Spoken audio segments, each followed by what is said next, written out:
Everyone, I feel you. Like, it's everyone that I've talked to. It's just like feeling crushed under the weight of like the things that have been up in the air, like going on the last couple of weeks. So, no one's alone. Everyone is reporting the same stress, the same tests of anything that you would have a button or a trigger about, anything that is like a lifelong problem or big emotional turbulences of the past that were like life-defining periods, you know, when you think back and you're like thinking in terms of like big pivotal moments in your life, you're like, oh yeah, that was like a whole season of a thing. Like anything like that, it's like coming up right now. If you have personality tendencies that have given you problems and have challenged you, that's going to come up right now. If you have coping mechanisms that you were overly indulgent in or addicted to or used as escapism or has held you back in some way, like that's going to be a temptation.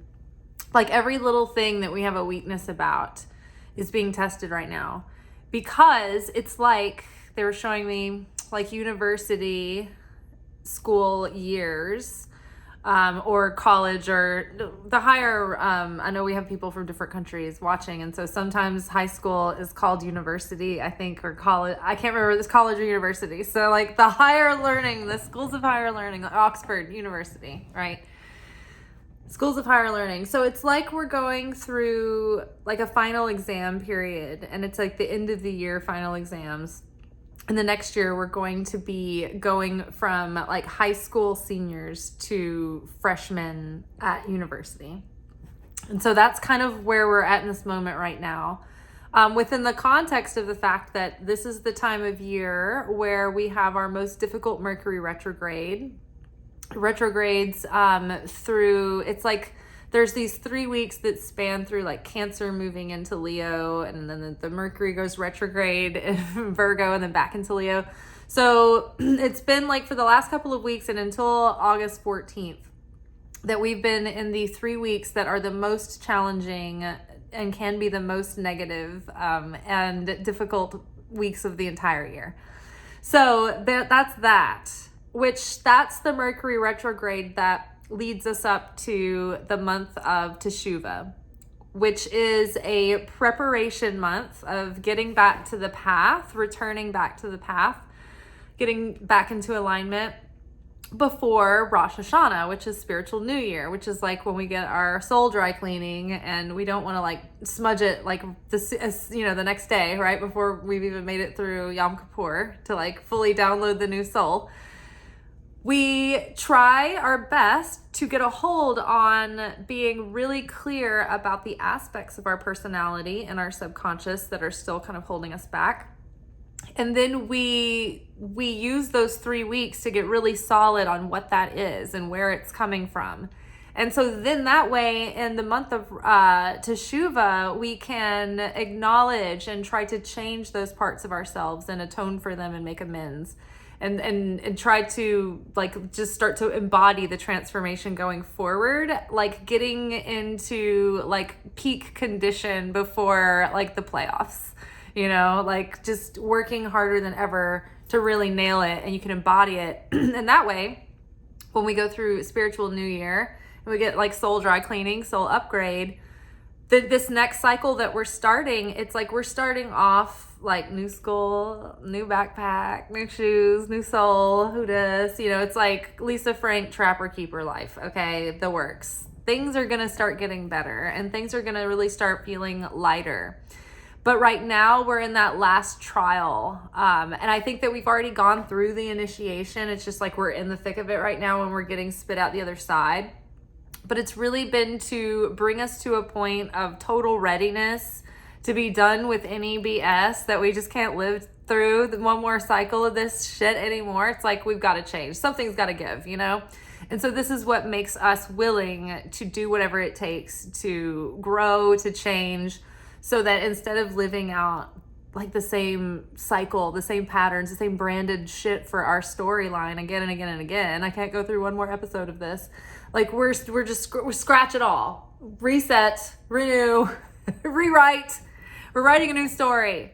Like this is new going forward. So we're starting new cycles, and we're seeing more clearly the version of ourself that we can be, that higher version of ourself that we have potential to be, but that is required for us to live into in order for us to experience that life, that destiny that we see for ourselves and we feel for ourselves, but we're just not like in it yet. It's like we have to bridge the gap and become that. So our cards are speaking directly to these assignments for the week. We've got coagulatio, or coagulation. So this card is like the energy of like things are coming together. A liquid is becoming thicker and denser, and it's becoming a solid. This is a very advanced step or process within the lab, within the alchemist's lab. So this is showing that like the inner work is actually like it's all starting to come together. Remember on Monday's anchor message when we had like the riddle card come up and dead end? It's like this is like very much reminiscent of that, like entangled, like everything was like a chaotic mess, but this is actually more organized and it has more beauty and peace and harmony and symmetry in it. It's like things are being woven together now out of a chaotic knot, right? So like a woven bunch of wool thread is very different from a tangled knot, yet it is intertwined wool either way, right? And so that's kind of like we're taking the chaos and we're alchemizing it into something orderly and beautiful. And so all of the work, all of the lessons, it's like, it's not like we could unravel that riddle by looking straight at it. It's like, it's all coming together finally. Like the revelation is setting in, the breakthroughs have been going on for so long, but now we can kind of like step back and see it with a wider perspective and the bigger picture, how it all came together and what it all means and what it's all been for. And so in that regard, we can start seeing like the difference between like the contrast of when we're going into that old pattern again and we're going about to be about our old bullshit and like get into the drama of it all. We're like, hell no, nothing is worth it. Like, no, I'm maintaining my peace. I'm maintaining my consciousness. I'm living in a heavenly state from now on in rapture rather than in trials and tribulation of the revelations. Apocalypse. So things are coming together finally. Oh my God. And so the Queen of Cups is here underneath coagulatio to enhance like what, you know, it's like the Queen of Cups has learned to be sensitive and understanding. This is through like personal experience that she's grown in, like emotional intelligence, emotional wisdom, and the ability to like sit in silence with herself and listen to that inner guidance, listen to that intuition. The Queen of Cups is like one of the most, she's the most intuitive. She's the most psychic of the queens. Like she's the one that is the prophetess, the seer. She's related to the high priestess, which is also with us in this reading. So learning how to be sensitive to our psychic gifts, you know, the clairsentience, the feeling, like you just know something, the empathy. So as an empath, you know, the Queen of Cups is very understanding and compassionate and like understands people and who they really are beyond what they present. But then also sometimes this queen becomes overly nurturing because she can feel everyone else's need and feeling. And so it's like being able to find a balance and a boundary around being able to give and share and compromise and be open and keeping your heart open while still maintaining a strong sense of self and knowing where you end and others begin, and being able to like be sovereign in creating those boundaries and keeping them rather than being over giving of yourself to the point of your own depletion and undervaluing you. So you're finding a way to heal that and heal that self-worth so that you can nurture from a full cup again and be in your joy and be nurturing and be able to like trust your intuition and it be clear. Having like become deeply like aware of your emotional range and how to identify like where you're at any given moment and being comfortable with like exploring those emotions, but not letting them run your entire judgment. So we're like getting over these patterns, like we're coming through this portal, which is funny. We've got like the Lionsgate portal and Leo is fire and, you know, portal is like kind of a thing. So it's like, it's funny. She's going through this like portal, but also I always think that this is like jumping through hoops energy, like doing everything you can, making bold moves, like going like above and beyond whatever it takes. And so this Knight of Wands is with the darkening card. We had this card last week in our alchemy message. And so as we approach the work, this card is like, look, you are doing everything you can to go into the depths and plumb your deepest, darkest depths and get really like acquainted with your dark side, with your shadow side. Like imagine, because you have to be aware, you have to seek out that darkness in order to see it and fully accept it and begin to integrate that and alchemize it and heal it and bring it into the light for yourself. Turn your darkness into light. And so think about this in a way like you're like, what is my darkness? What would my like, what is that dark side that I need to like become aware of, that I can see so that I can overcome it? And I would like, the way it was like presented to me earlier was like, think of like graphic novel characters, like the hero and the anti-hero, like they all have an origin story, right? And so if you were a neutral character and you're going to write two origin stories, one would be like the path of the hero, and one would be the path of the villain. Now, the origin of the origin might be the same exact inciting incident that would inspire the hero to be a vigilante and fight for justice. And the same inciting incident could take that same hero and, depending on that character's perspective, turn them into the villain, because they took that same pain and instead of becoming inspired to be a builder, they become sour and bitter and angry, and they can't process the feeling of the loss.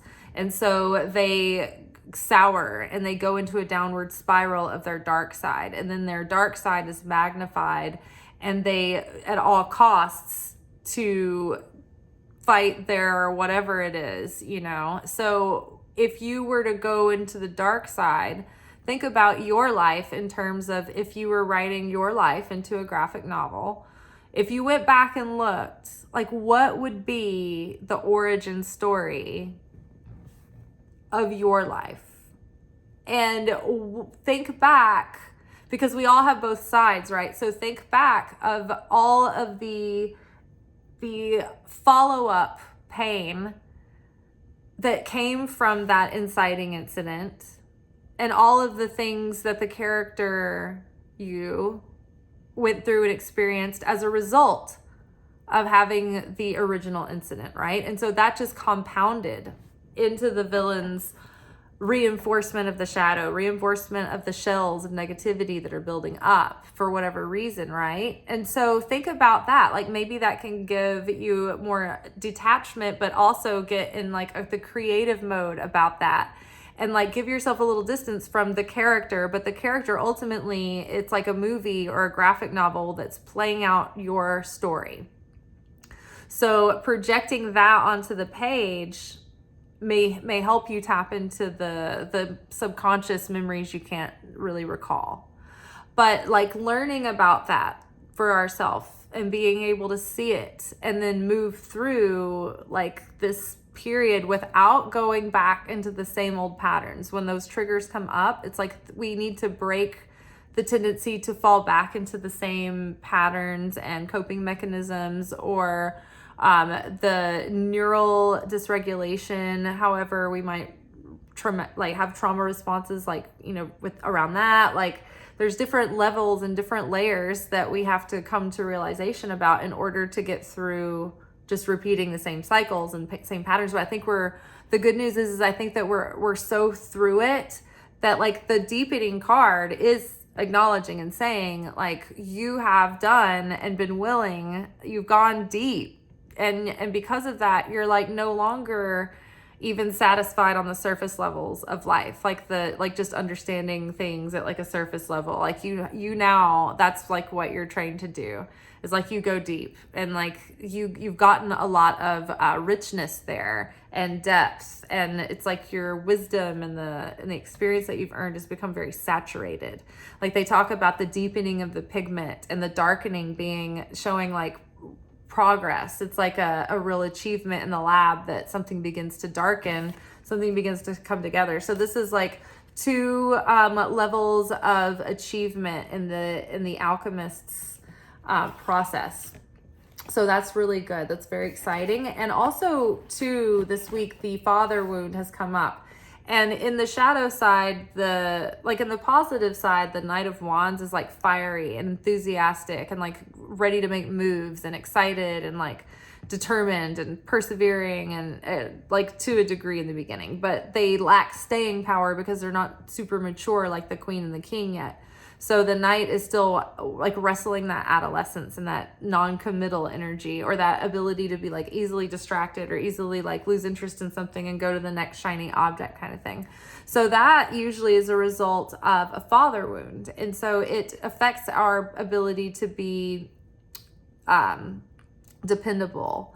Think of the perfect father next door character. The black and white shows of the 50s that would portray these impossible archetypal fathers, right, who are just so dependable, so secure, and provided such security for the family, and they were always just a stable, dependable, predictable dad. And he had the even predictable refrained anger when appropriate. It was just this solid respectable energy coming through.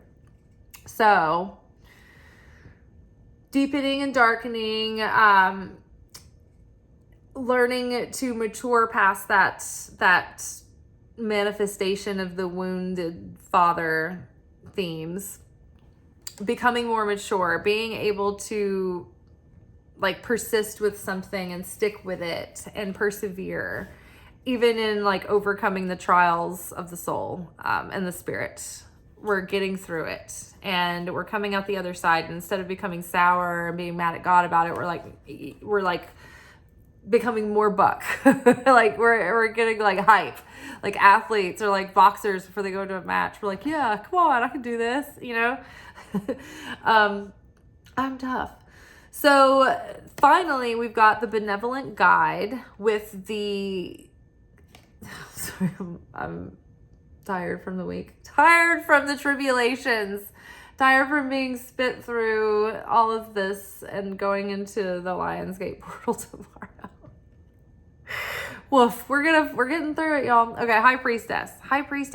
So this is the major arcana energy version of the Queen of Cups. The High Priestess is super totally in tune with the intuition.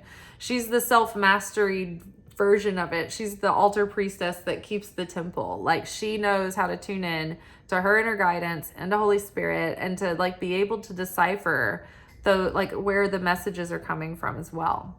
So I feel this is an acknowledgement that because we've been able to come to a self-mastery and purification within the emotional realm, we can decipher and discern when we're being emotional, when it's our intuition, when it's coming from even higher than our intuition. It's Holy Spirit direct message kind of thing.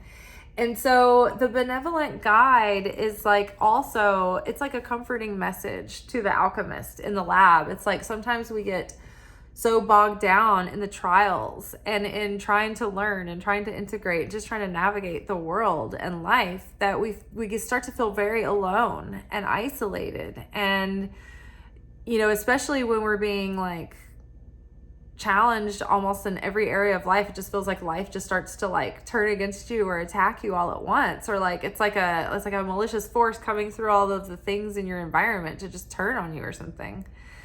You're like, fuck, like, did thou forsake me? You know, like when Jesus was on the cross and he's like, why hast thou forsaken me? And I think that was another reference to like King David in a moment of just like absolute like heaviness and despair. He's like, why have you abandoned me in this time, my time of need? And like so many of us feel like that so often, but it's not that. That's not happening at all. God is not abandoning us. The benevolent guide card is like, hey, alchemist, like I know that you can get so into the work that you feel very alone. You start feeling isolated and lonely, and you start feeling like God and your angels and everyone's forgotten you, and you're never gonna get your next level. Nothing's ever gonna change. Nothing's ever going to work. You've tried everything in the lab and nothing's working.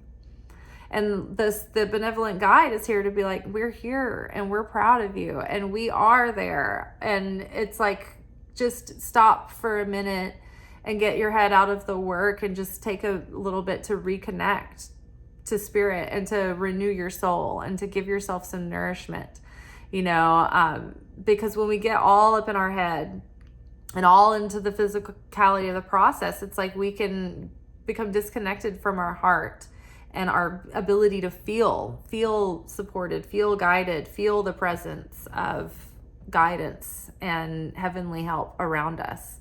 Sometimes we start to miss it, and then we feel like we're in it all by ourselves, and it starts to feel heavy. And that's what the opponent would like us to feel and to believe, because the darkness is so heavy right now, because it's trying to like outweigh the light, because it knows that it's like its time is of the essence, right? The dawn is coming. The light is crowning. And so the evening hours, the dark night of our soul is clicking to a close. When you think it's never going to be over. Well, I have to be happy again. It's like, yes, the new day is coming. The new day is being born. The sun is being born. And so don't give up hope now. Know that you're being guided and supported. Keep tuning in to your deepest, quietest places inside. And that's when through that peace, the guidance is going to come through. All right. That tender, like, part of you that can go down below the surface and be quiet and listen and be still long enough for everything to settle down so that you can hear it. And it might feel like you're running around and having to jump through hoops to make this all happen and to make everything happen and to like keep things going. But right now, the hoop you're being asked to jump through is stillness and quiet and receiving and listening. It's the dark feminine that's here, right? In this reading, the dark, deep depths, the feminine aspects of the divine. And that's that stillness. That's that dark void. That's listening. All right, y'all, hats off to you. Salute. Like, it's rough, but like we're all in this together, and I think it's going to start getting a lot lighter. So this heaviness has just been to like really get our attention. So we're awake, you know, when this energy shifts tomorrow. I think we can like really expand into brighter times and more joy. But we need to be clear about what we're not like carrying along with us through that portal, the 8-8 gate. All right, y'all. Happy Lion's Gate. Ciao.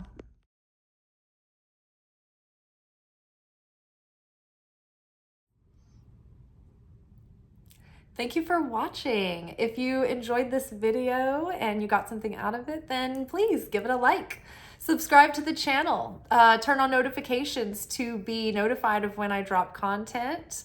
Like the videos, comment, share them. Anything that you do helps these messages get out to other people who need them. So you watching a video and taking an action on it actually makes a positive difference in someone else's life.